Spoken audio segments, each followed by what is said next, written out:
Good morning, everyone. Thank you for joining. My name is Alex Guzman. I am the payroll trainer here at Central Payroll. Today's training, we are going over the new Central Payroll Bureau form submission system, or what we call the FSS. This is going to be launched later this month. Really excited about this. So just to go over, New Mexico has a unique opportunity to modernize its payroll processing management by enhancing collaboration across DFA, Central Payroll Bureau, and state agencies. By embracing a centralized solution to data processes, New Mexico can streamline processing payroll requests. This modernization will drive faster response to requests, ensuring more efficient services to current and former state employees. So the Central Payroll Bureau Form Submission System is a centralized unified system designed for processing payroll request forms across agencies. The system will be accessible from an internet browser using state email addresses. This may be one of multiple modules a user will have access to. So on the call, I also have Brianna Henley. She's a partner with RTS, or Real Time Solutions. They're the team that created this system, and they also are creating other systems for FCD, for Financial Control Division. And you may have access, depending on your agency, may have access to those systems as well. But this would be the first one that's being launched and going live, the form submission system. So the key functions, the form submission system empowers DFA, Central Payroll Bureau, and agency partners to manage the payroll request processes effectively, from initial requests to approvals. The system's components include request submission, empowers agencies to submit their payroll requests directly. Request tracking, agencies can track the status of their requests, ensuring a streamlined process for communicating needs. And reporting capabilities will provide insights into request volumes and processing times, helping users understand improved request processing. This reporting part is also really exciting for me, being a trainer. This will help us understand where those training needs may be within agencies, where we see any requests that are being returned, or constantly returned, or having issues, where I can go out and reach out to those agencies and help train on those processes. Requesting access to the system. So again, this system is going live fairly soon. The website that you see on screen here, the nmdfa.state.nm.us, is going to be the way to access this. You want to make sure that you use the information as it appears in share. So your full name, your full last name. For example, I go by Alex, but my full name is Alejandro. So you want to make sure you use your full name on that. Your email address. Again, this is going to be your work email address, a phone number, and of course, you choose your agency. The phone number that you want to use, you want to make sure that you have your work phone number that can receive text messages, because this is going to be used in the verification processes. Go ahead, Audrey. This is the first step that agencies will need to take in order to get access, and we are requesting that you take this step immediately. We have a lot of agencies that will need to be set up, so the sooner we can get this information into the system, the sooner we can get you set up for access, so that when we do go live, you will be able to access immediately without any issues or problems. So please go ahead and make a note that this is your first step that you will need to do in order to get access to the system.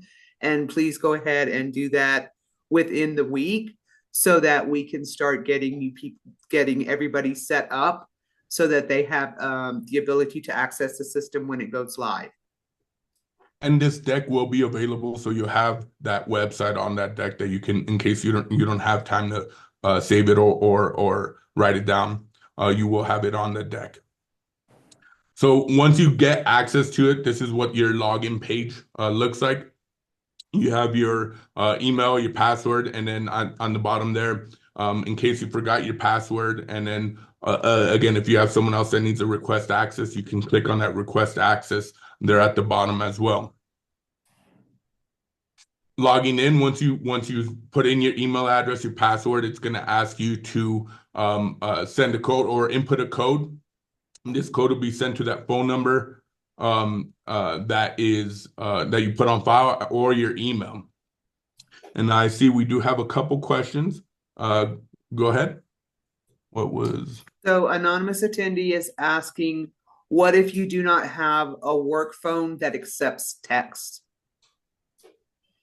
So in that instance, I would go ahead and put in my work phone. And when you do the multi-factor authentication, you will ask it to send it to your email address because it should be your work email address that's in there. And if your phone does not accept text, you simply won't have the ability to authenticate through your phone.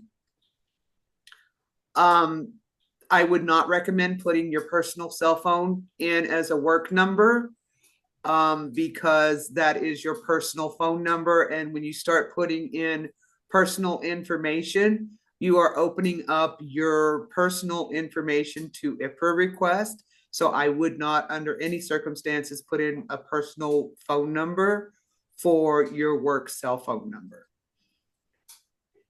If you just have a landline, again, you would need to make sure you put in your landline number, but go ahead and when you authenticate, use your email for authentication.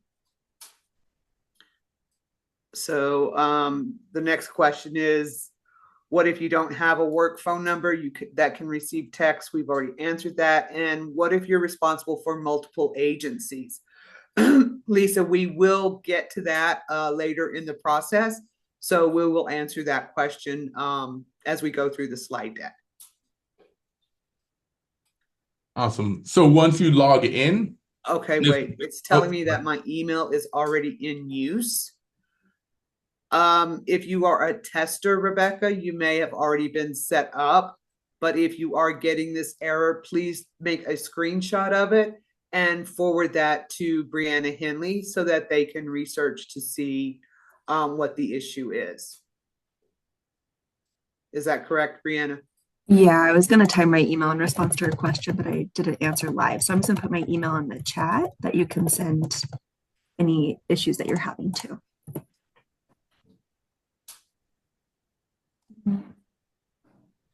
Looks like maybe I can't send it in the chat. So Alex, would you mind sending my email out when you distribute the PowerPoint? Will do.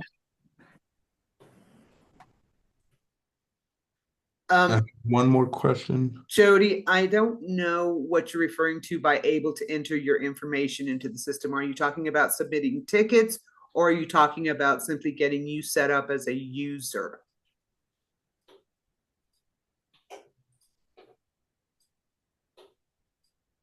You can set yourself up as a user today if you would like. You can go ahead and submit that information.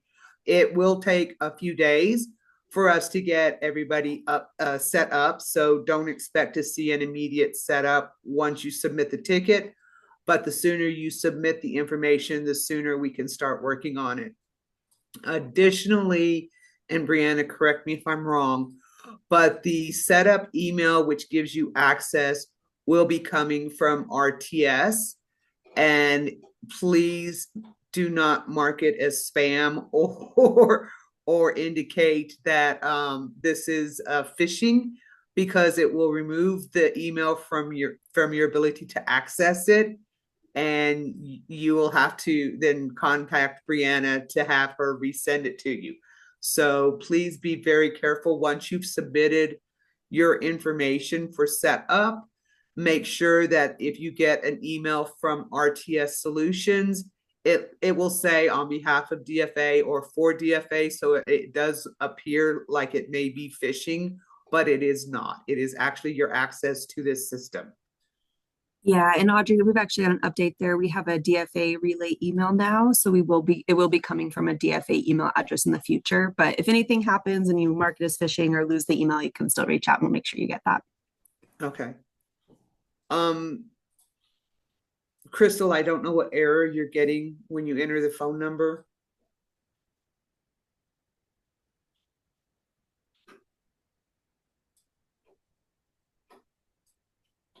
Okay, I think they got it. It says it's a Okay, format issue.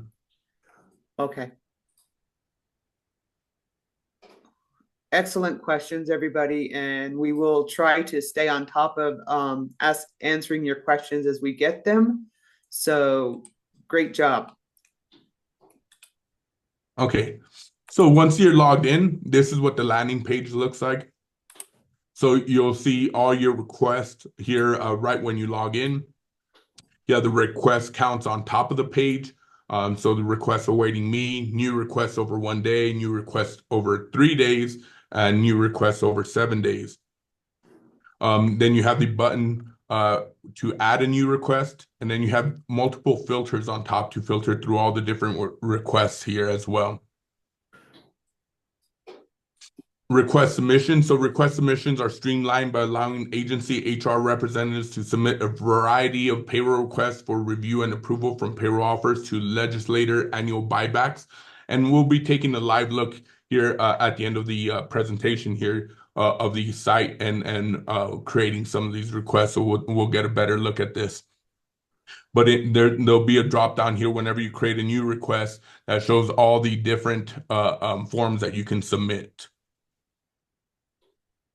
Quality control. So the form submission system helps ensure quality of submissions by providing instructions by request type, establishing deadlines for which payroll period a request can be submitted for, and clarifying the types of documents to be uploaded.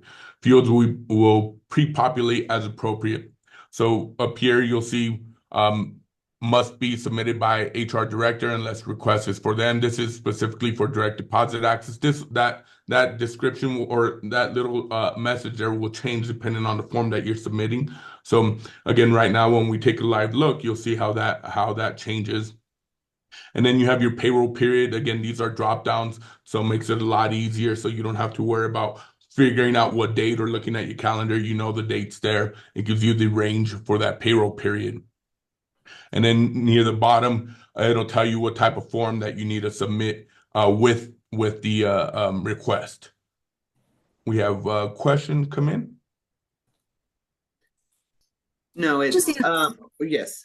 I just answered one. There was a question about if they're an agency that works with multiple agencies. And so I just explained that they should request access for their primary agency. And then DFA will have the ability to delegate other agencies to you. So you're able to see and submit on behalf of multiple agencies. So that won't be covered in this, but we are accounting for that instance. So good question.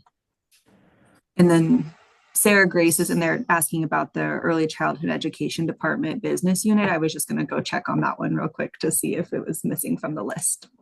I don't believe it is. I believe it wasn't shown, Sarah, because the ones that you see on there, oh, she is correct. It is missing from the list in the testing database. So we will get that taken care of. Thank you, Sarah.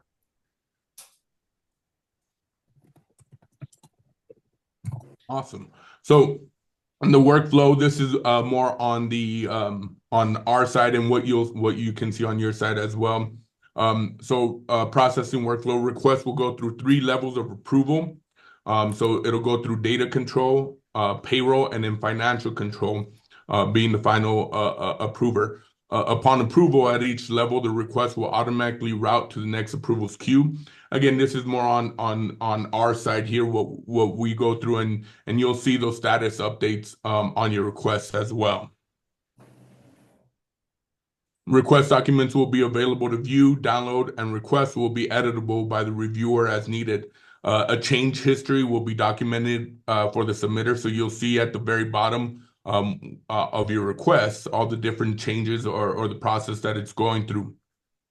We do want to make it clear if a request is returned to you for changes or where you're missing something or there's something that has to be edited on your request, you want to make sure that you are working on that returned request and not submitting a new ticket or a new request because it was denied. So you want to make sure you go back into that one that was returned to you and work off of that there.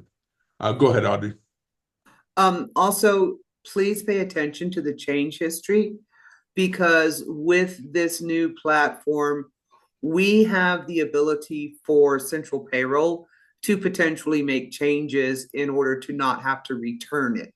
So if there is a change that central payroll is making in order to prevent the forms from being returned for correction, there will be a statement down at the bottom that indicates that, for instance, in our testing, it says had to correct something, but it will say specifically what was corrected and what the change was made by central payroll so that we're able to track those changes without having to return it to the agency for resubmission.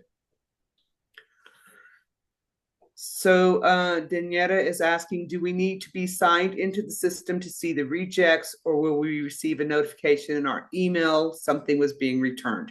No, we are not going to provide email notifications. They will be in the system as returned, and they will also be returned to at the agency level. So anybody that has access to the system can see that they were returned, not just the person who submitted them. You know, we do understand that people have real lives and are not always at work on a particular day. They may be taking sick time or leave time. And in order to keep the process flowing, it's going into the agency queue so that anybody with the access to the platform can make the corrections and resubmit it, and not just the person that originally submitted the form. And I do recommend making it a best practice to have people log in throughout the day, especially if you are submitting a lot of forms to Central Payroll, to log into the form submission system to just check the status of them throughout the day.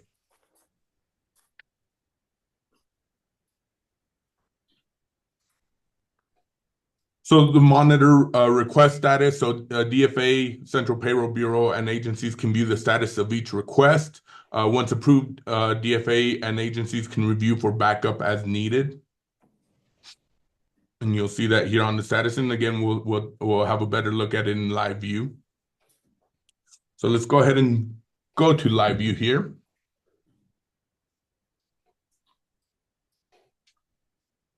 So ignore the website on top. This is our testing environment here. So this isn't the same one that you would be logging into.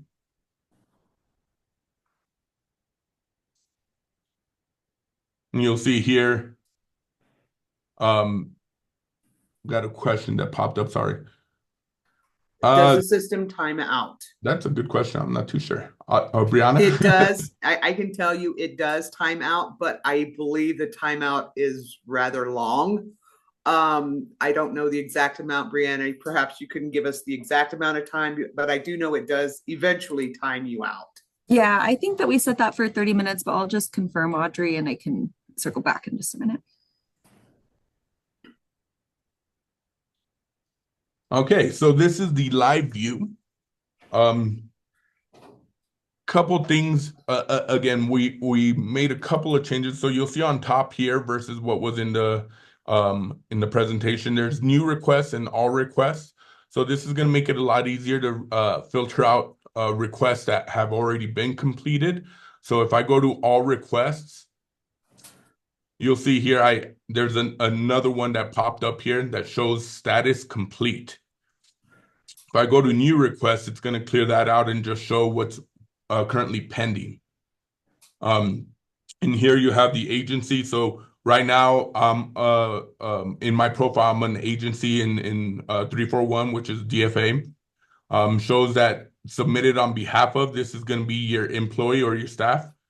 The pay period. On here, we also have the pay period number. So it makes it easier to find the pay period or the form that you're looking for.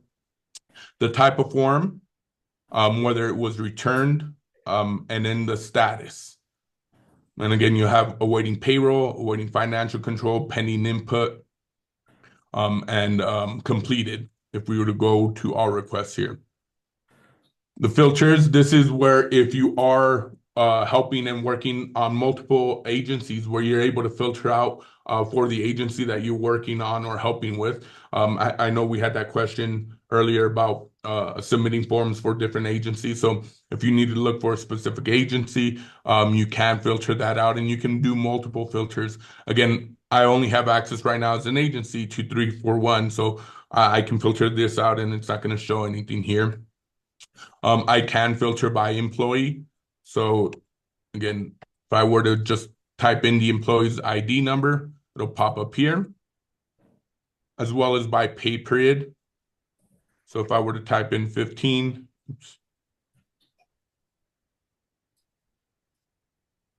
Oh, it might not be working right now.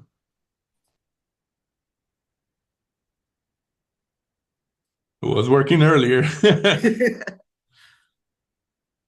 So yeah, I'm not sure that's something that I know there was a bug on it and they are, RTS is working on getting that fixed.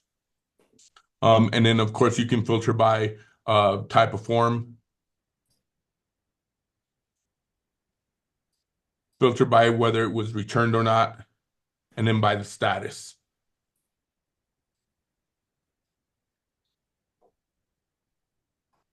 So let's go ahead and create a new request. We're going to go ahead and hit add new request. And this is the window that'll pop up. Here you'll choose a type of form. And you'll notice here when I clicked on additional pay, on top here it gives you a little bit of instruction of what needs to be completed or what you need to submit. So must submit completed packet or the request will be rejected.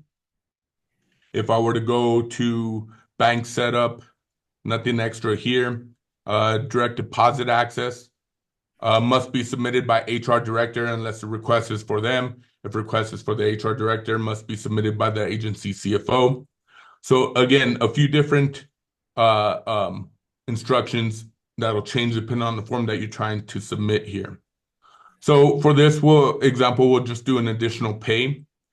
Again, payroll period number or payroll period selection gives you different options here. You can't backdate these, so it's going to show the most current pay period, and you can future date them. So if you need to go, up to submit something for March, you can here. We're going to go ahead and choose this one. So pay period 15. Pay group, this is a pay group for the employee that you're submitting this for. So for this, we'll just choose classified. And again, if you're working on multiple agencies, this is the agency that you're submitting this for. Again, I'm only have access to DFA, so I'm going to choose DFA. We can go ahead and enter the employee ID. We'll do Mr. Tom Cruise.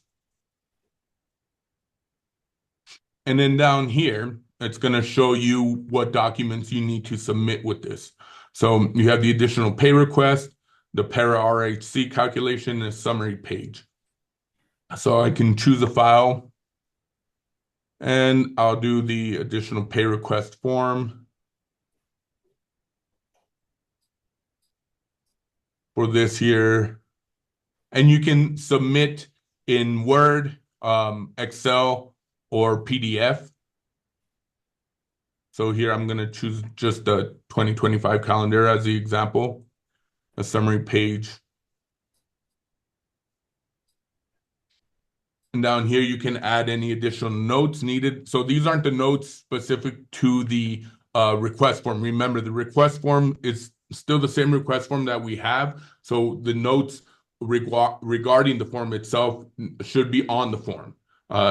These notes are extra, anything extra that you need to add to the submission. Go ahead, Audrey. You will also notice on this additional pay request, you do not have the option to add anything other than the three documents that are being requested. On some of the submissions, it will have add additional form or an option to add a form of your choosing without it being identified specifically what form it needs to be. For the most part, we're trying to limit the submissions to information that is actually needed. And there are some forms which I'm hoping Alex will show you, maybe a bank setup form where you cannot submit any documents. We do not want anything submitted with it. So this document upload section is really being limited to what is needed.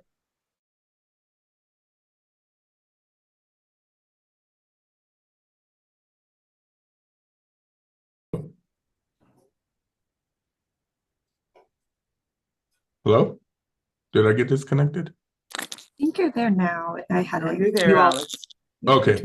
Everything froze for a second, so yeah, I'm I not sure saw what it happened. too.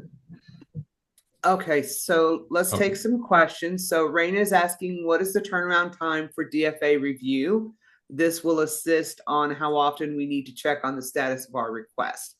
Raina, the turnaround time for DFA is 48 hours. However, there is a caveat to that in payroll because it's only 48 hours from the form submission deadline. So when you submit a form, we will get to it within 48 hours if it's submitted within the form submission timeline. When we are processing payroll and you are submitting forms for the next pay period, we are not going to be reviewing those forms until we have completed payroll processing. So my best recommendation is that you check it on a daily basis until you see that it is either pending input. If it's pending input, that means that we are waiting for payroll to process and we have to input it into the system. Once it has cleared payroll admin and awaiting financial control, it is simply a matter of now payroll is holding it to do the payroll processing. It will not be returned to you. The only two steps in which it can be returned is if it's awaiting data control or awaiting payroll. So once it clears those two steps, it will not be returned. It is pending input and processing in the payroll cycle. But because we know the payroll cycle goes over a period of time, we can't say, yes, we're going to get to it within 48 hours, because if you submit it on Friday for next pay period, Monday, Tuesday, Wednesday, and Thursday, we're processing payroll. So we're not going to touch that until payroll has completed and we're ready to move into the next pay cycle. Does that answer your question?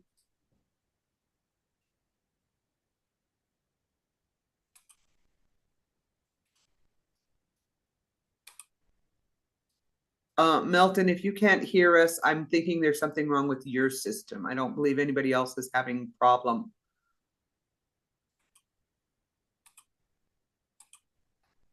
Okay, so I'm going to go ahead and submit this request here.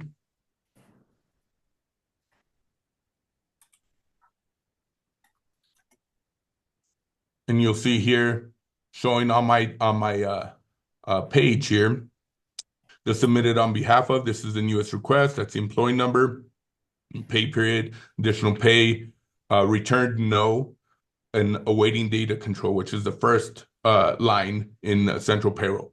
So we're going to have our team here go through it, and you'll see the changes. And I'm going to act as data control. So I am going to do a couple of things with this. First, I'm going to change the employee ID number.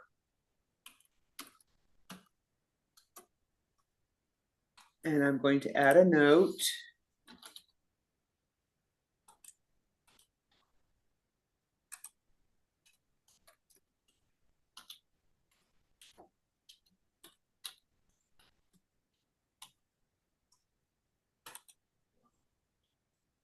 And then I am going to deny it.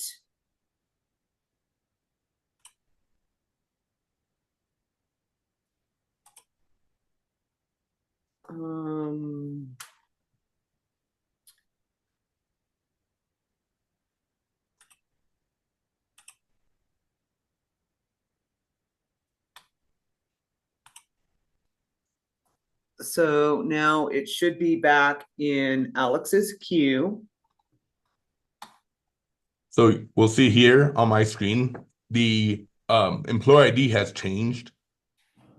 And then now I see that it does show returned. Yes, and status returned.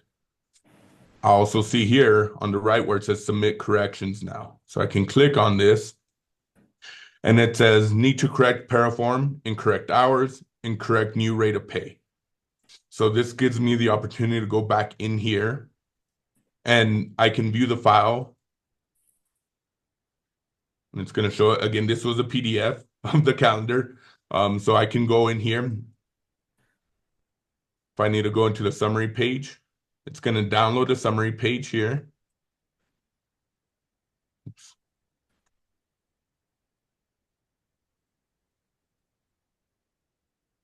And here I can go ahead and make the changes I need to make and then resubmit again.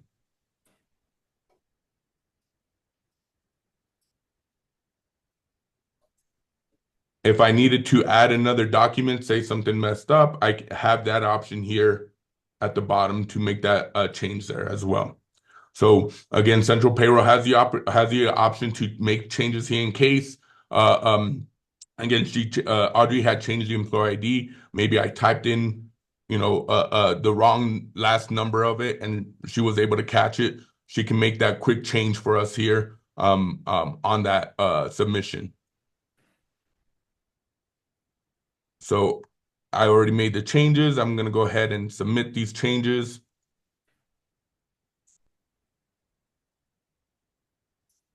And again, I can add these notes that I made changes as requested. And it goes back to them. So this is what we mean that we want to make sure that you're working on the one that was rejected versus creating a whole new submission. So Audrey, you'll see it on her end here. And then we do have a couple of questions. Will deadlines remain the same? At this point, yes. As we move into becoming familiar with this, we may have to alter deadlines, but at this point, we are not going to change any deadlines. And I have approved it, so you should see it now moving into pending payroll. So back into it, I can see now that it shows awaiting payroll. It still has that it was initially returned, but the status has changed here. I can still go in there and view it. Everything here is locked to me since I don't make any changes, can't make any changes because it's still under review, but I can just view the request here as well. Now we can go ahead and move it forward so we can see what it looks like here. So we'll have So payroll Suzette's take a going to look at it. review it in payroll. And we have a question. So only the HR director can submit direct deposit forms, correct? Yes. Direct deposit confidentiality forms, yes. Any request for a direct deposit confidentiality access must be submitted by the HR director unless it is for the HR director, and then it must be submitted by the CFO. So if the CFO does not have access to the agency, they can add a memo to the request that was submitted from the CFO requesting that access.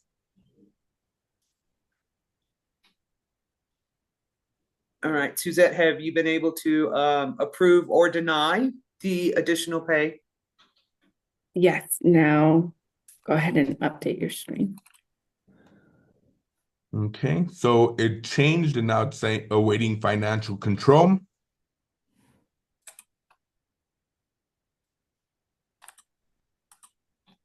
And again, I can still view it here.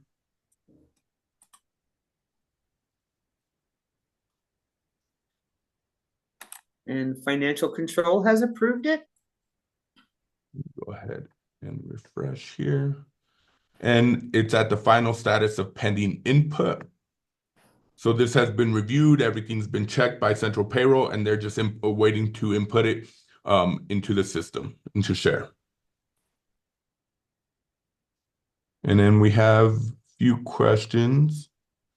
How many HR employees are allowed to have direct deposit access per agency? It's based upon the FTE of the agency. So depends upon the number of FTE you have at the agency as to how many people are allowed to have access to it.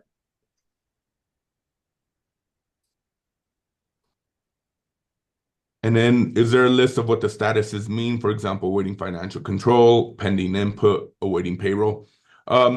No, there isn't a list, but financial control, and data control and payroll, those are three different areas of central payroll. So data control is the first people that take a look at all these forms that come in. They're checking for making sure that all the correct forms are input, that the name's there, that everything is correct on the face value. Payroll will be going in and actually looking into the documents itself, and verifying all the information that's in the documents. And then financial control is pretty much the leadership. They're the final reviewers of these forms. After that, it goes into pending input, and that just means that it's literally waiting for it to be input into share or whatever needs to be done for that form. For most of you, your payroll administrator is the person that you will have contact with CPB. So when it says awaiting payroll, it's actually awaiting your payroll administrator's review. So they would be the ones, whenever you see awaiting payroll, it's awaiting the person that is your contact in central payroll with your agency. Each agency has been assigned a specific person to be the contact between central payroll and that agency. And they're the ones that are going to be reviewing your forms when it's awaiting payroll to ensure that everything is correct and it doesn't need to be returned. Okay. And let's see here. So we'll go ahead and if we want to go ahead and complete that request so we can see what it shows at the end.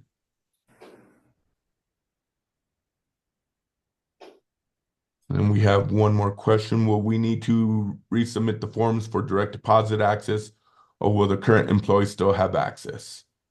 No, this is a move forward.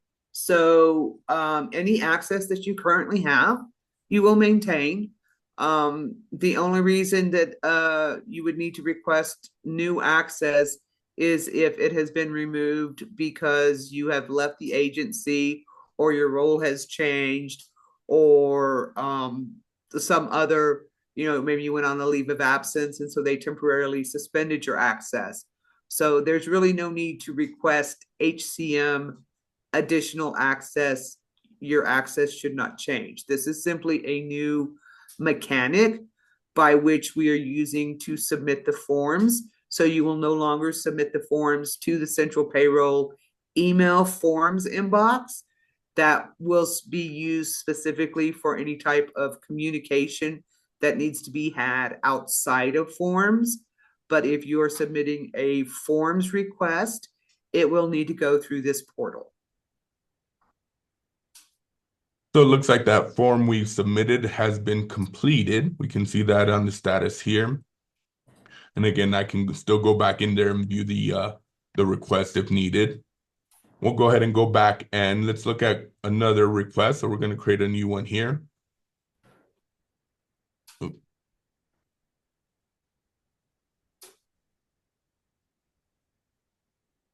Let's And look at the bank setup. bank setup.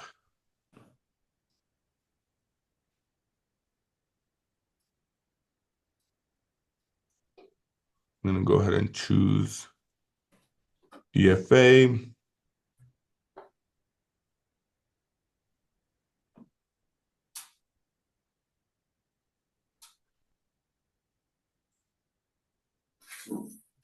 And you'll notice here, you have the financial institution name, the information needed. Here you do have a request form. And that's a bug, Brianna. That should have been removed. We'll get that cleared up. We'll And take again, care of that. just so everyone's aware, this is our testing environment. So in the live environment, we'll have all this cleared out. And you will notice that this is financial information.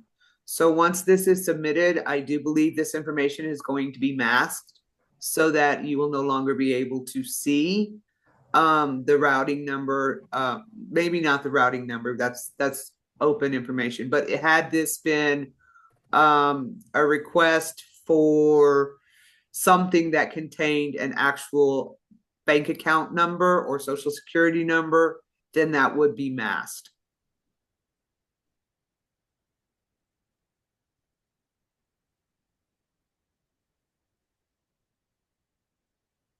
It's going to make me choose a file here. I'll just.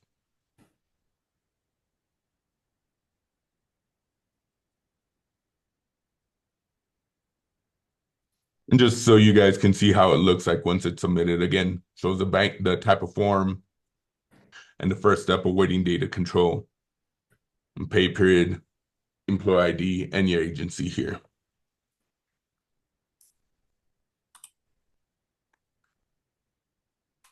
Any questions that we have? Anything else that I've missed, Brianna, that you might have caught or you want to add? I do want to show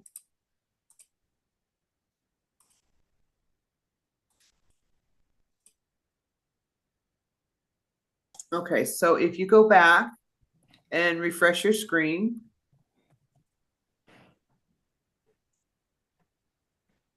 all right, you will see that this is now awaiting payroll, and you will notice the little red indicator there.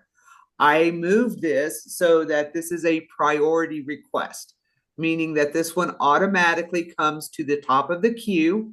This should be the first thing that payroll person works because this is a priority request. We have to do bank setup before we can do anything as far as inputting direct deposit.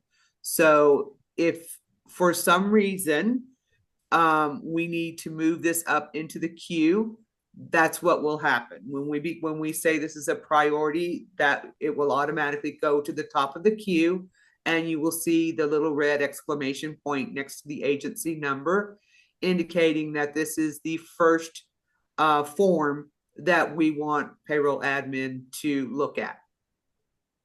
So if you get a return that has a priority indicator, that will indicate that this needs to be dealt with first before anything else is dealt with in the queue.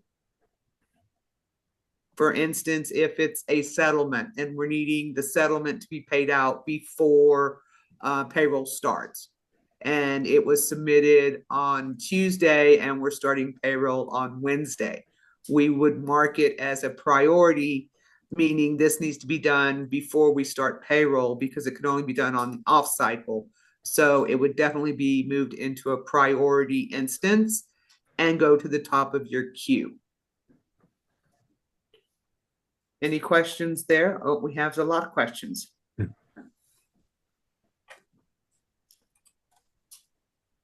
Will the name and address auto-populate with just the routing number as it does now in Share? I do not believe that this is linked to any of the banking information, so it will not auto-populate. The reason it auto-populates in Share is because the information is already there, or it's linked to the banking system, which gives us that information. So you would need to get that information to add it to the form. We are hoping for this to go live by the 17th. That is our target date. But as you can see, we're still in testing and we're still finding a few issues that we're trying to work out. So I'm not going to guarantee it will go live by the 17th, but that is our target date. How would you cancel a request? Good question. I'm gonna let Brianna answer that one. Yeah, it is a good question. I don't think it's accounted for here, Liz. So this is the reason we want to get these trainings out before we go live too, so we can think of things we haven't already accounted for. So we'll go back to the DFA team and see where we want to implement that. It is a good question. So thanks for bringing it up. Good question, Luz. Thank you. So we will have to get back to you on that one once it's determined by the developers. And can any HR staff submit direct deposit authorization forms? If it's direct deposit request for access, a confidentiality form, no, it has to be submitted by your HR manager or your CFO. So I don't know of any other direct deposit authorization forms that would be submitted unless it's a request for a bank account setup. So maybe you would need to be a little more specific about that question. Will you send out a notice when it goes live? Yes, you will get a notice when it goes live. We will let you know that it is going live, and we will no longer be accepting form submission in the CPB forms email. Great questions. Any other questions that we have?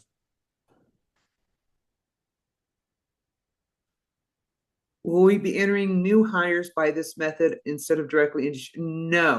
No. Anything that you currently do in share, you will continue to do in share. This is only replacing the forms that you submit to Central Payroll through the CPB forms email box. It will be now, instead of submitting those requests to the forms email box, you will be required to go into this system and submit the request through this system. Anything that you are currently responsible for setting up and inputting into HCM directly, you will continue to do that. This will not take place of anything that you are currently doing in the system yourselves. This is simply a better way for us to manage and track all of the forms that are submitted to Central Payroll on a biweekly basis for payroll corrections and adjustments.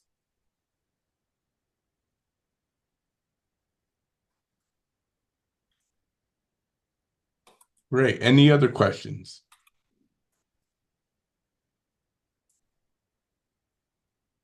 Awesome. Well, I think that's all I have. Again, Brianna or Audrey, anything else that I might have missed or that we wanted to add?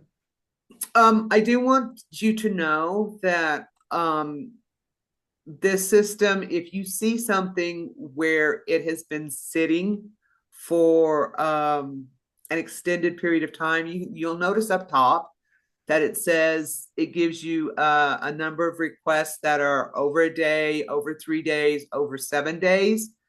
If you see something that's sitting in these new requests over 3 days, over 7 days, you might want to check what the status is.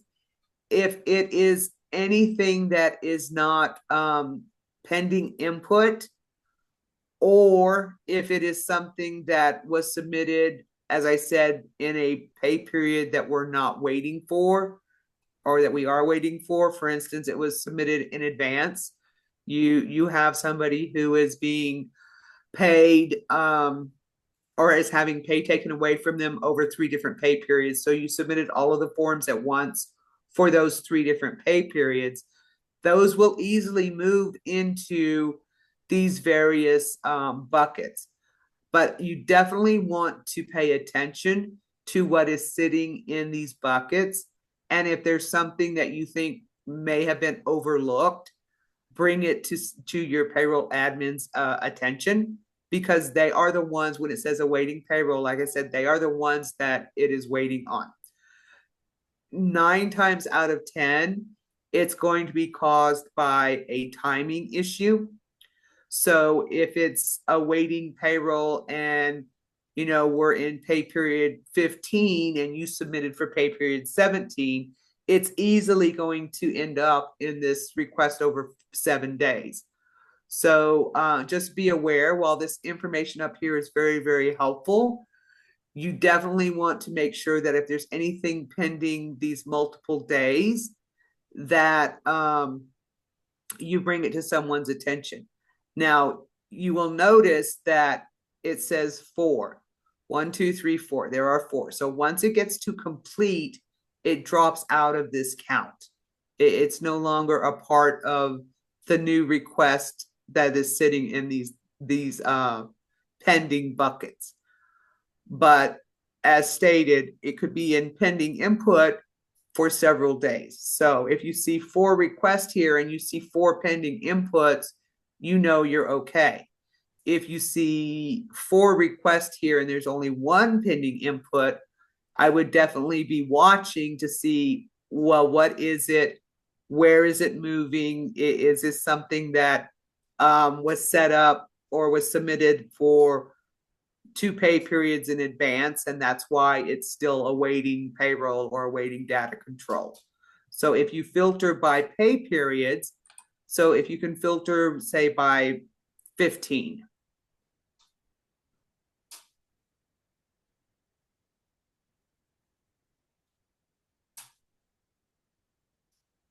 Okay. And you see that you have 2, but you've got 4 requests up here. You might want to unfilter to see what other pay periods are awaiting request. You know, this is really nice when you're looking at what's currently going on. But if you take the filter off and you see the 4, and for 2 of them, it was a prior pay period that's still waiting, you know, I would definitely say, well, wait a minute, what happened here? Why didn't this get taken care of?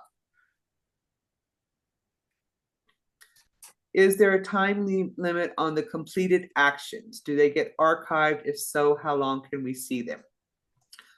There is a time limit on the completed actions, and they will be archived. We're still working through the time frame that we're going to have them available for agencies to view, because as you can imagine, with 123 agencies submitting, this is going to be taking up a lot of space in to hold the completed records. So Luz, that's something that we will be looking at in the future. We haven't determined right now exactly how long agencies will have access to them, but even when they're archived off the platform, we will still have the ability to look up that information, even if it's not still housed in this system. And And as you can see here, there you can, so when I click on new requests here on the top, it's going to clear out and won't show any of the completed ones. To look at the completed ones, I'd want to click on all requests, and that'll show all the completed ones as well. And I can filter that. So if I just want to look at all just the complete ones, I can just choose complete and it'll show me the completed ones here. And then again, you can still filter by pay period as well. So you have the option to filter out exactly what you need to look at if you're trying to view a completed form.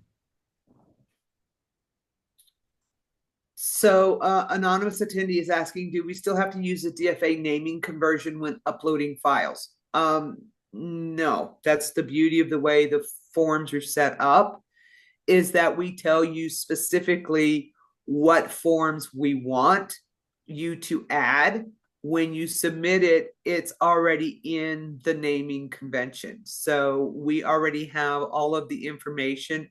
It's in a different format for you when you're seeing it, but when we download it, we get it in that naming convention. So you do not have to worry about the naming convention any longer, as long as you are using all of the appropriate information. It's already being input into that file record when you make the submissions. And when you add the additional documents to it, we tell you exactly which documents you should be submitting. In case that are we using the new forms yet? Gloria, I would love to say yes. Unfortunately, when we went to when we determined we were going to use this platform, we were initially having trouble with Excel forms loading to this platform. And we have in our testing not been able to get the new forms to actually load and be viewable on our site because of the amount of calculations that are in the new forms. So I'm recommending if you want to use the new form, we can publish it, but it will have to be put into a PDF for submission on this platform. Unfortunately, because of the amount of calculations and things that are tied together, it's not coming across correctly when we go to view it in this system. So hopefully in the future, that's something that we may be able to work on a little more. But when we decided to go to this platform, that was one of the concerns I had. And unfortunately, it's still an issue. So I would say if you want to use the forms, and I know those forms can be very beneficial for a lot of people, you will have to PDF them in order to submit them through this platform.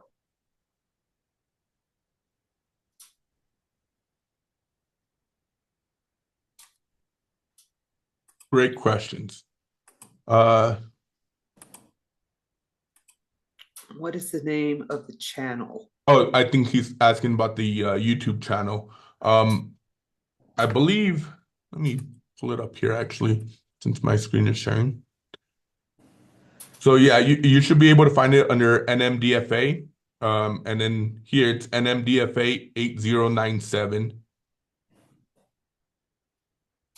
And so we have quite a few videos up there already. And again, this is where we'll go ahead and post the recording for this one here. We do have another class on Thursday that will also be recorded.